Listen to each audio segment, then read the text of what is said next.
नमस्कार मंडळी, आपण आज बनवणार आहोत शेंगदाण्याचे लाडू। त्याच्यासाठी मी शेंगदाणे, तीळ आणि गूळ घेतला आहे। देशी गूळ आहे हा। शेंगदाणे पण भाजलेत आणि तीळ पण थोडेसे असे लालसर भाजून घेतले आहेत। उद्या एकादशी आहे। एकादशीच्या निमित्ताने म्हणलं शेंगदाण्याच्या लाडूची रेसिपी शेअर करावी तुमच्यासोबत। याला आपल्याला बारीक करून घ्यायचं आहे। आपण काय करायचं, मिक्सरच्या भांड्यामध्ये तुम्ही याची साल पण काढून घेऊ शकता, त्याच्यामुळे लाडूला पांढरा असं रंग येतो। मला लाल रंगावरती लाडू करायचे, त्यामुळे मी त्याची टरफल काढली नाही।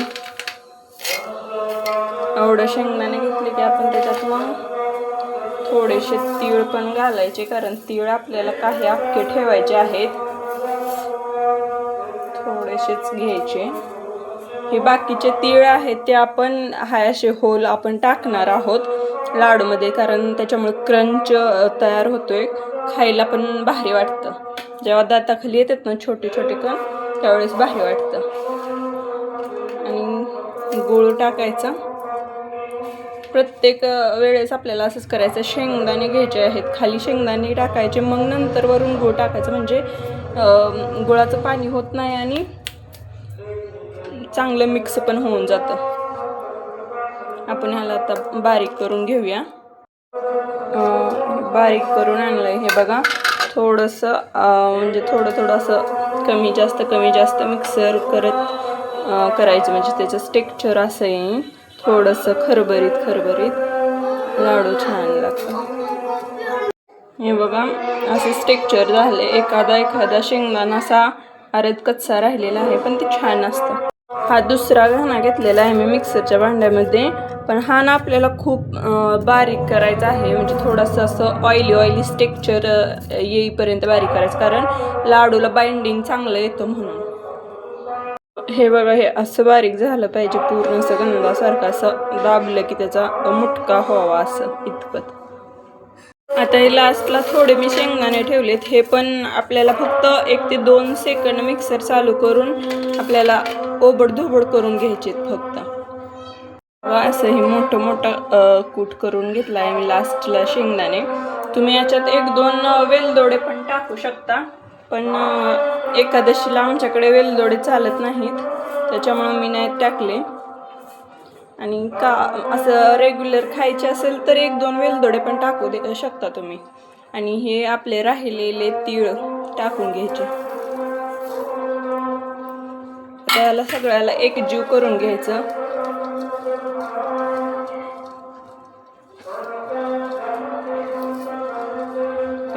कुठे आपल्याला ते तीळ दिसत आहेत, शेंगदाण्याचे कण दिसत आहेत। हे दाताखाली आले ना, शेंगदाणे खायला आवडतात, असे चिटकत नाही टाळ्याला वगैरे।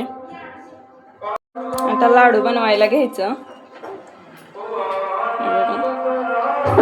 पूर्ण घट्ट हाताने बांधून घ्यायचं।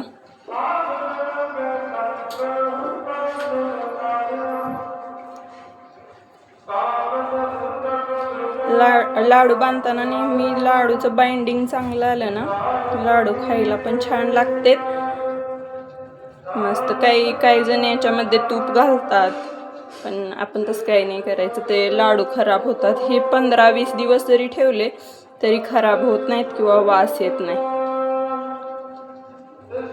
हे बघा तयार झाला। आणि असं एकदा गोल मऊ करून घ्यायचा।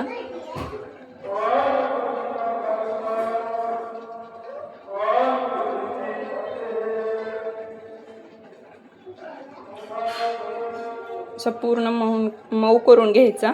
म्हणतात ना, डोळ्यांनी जेवण झालं पाहिजे, असं दिसायला चांगलं असतं की खायला पण चांगलं वाटतं।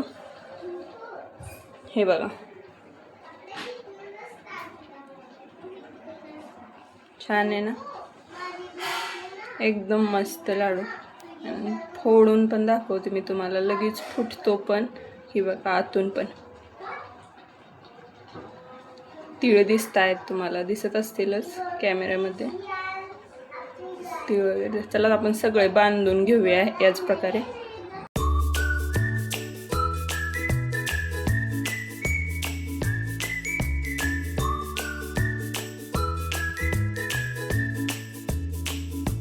तयार झालेत आपले पौष्टिक असे शेंगदाणा लाडू. रेसिपी आवडल्यास चॅनलला सबस्क्राईब करा.